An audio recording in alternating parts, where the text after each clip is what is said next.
Sekali lagi, ingin bahagia? Gampang, sucikan aja pikiran.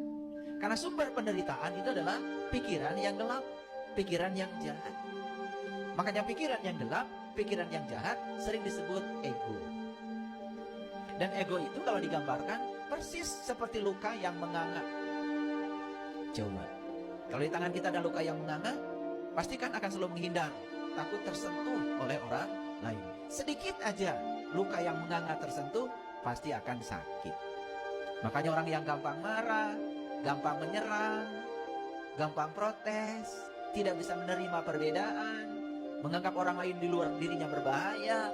Padahal yang paling berbahaya adalah kebodohannya, kesempitan sudut pandangnya, cuma dia tidak pernah menyadari. Jadi kalau kita berbicara najis, tidak najis, itu kaitkan dengan dampaknya. Mana sih yang lebih najis? Air liur anjing atau fitnahan yang keluar dari mulut manusia yang mengatakan dirinya lebih mulia daripada binatang, tetapi yang dikeluarkan dari mulutnya adalah produk dari pikiran jahatnya sendiri. Itu yang najis. Karena agama itu akal. Karena agama akal harus dicerna dengan akal. Ya, oleh karena itu, maka jaga pikiran kita supaya tetap suci.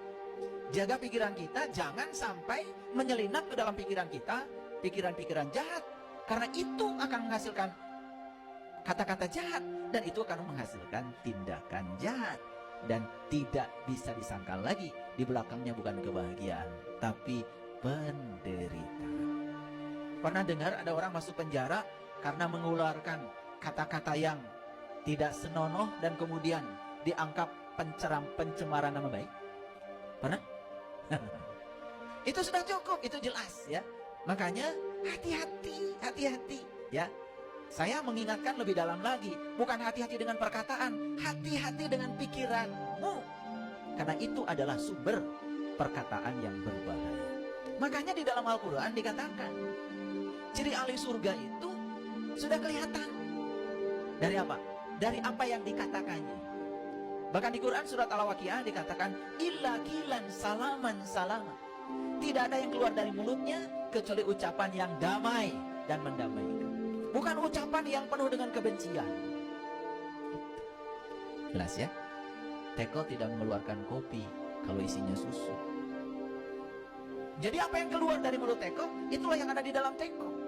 Jadi yang keluar dari sini, itu gambaran ada masalah sebetulnya di pikiran kita. Nah, kalau pikiran gelap, pikiran jahat, itu berasal dari jiwa yang kotor. Itu sumber awalnya sebetulnya. Jadi kalau ditarik ke sana, itu sudah jelas.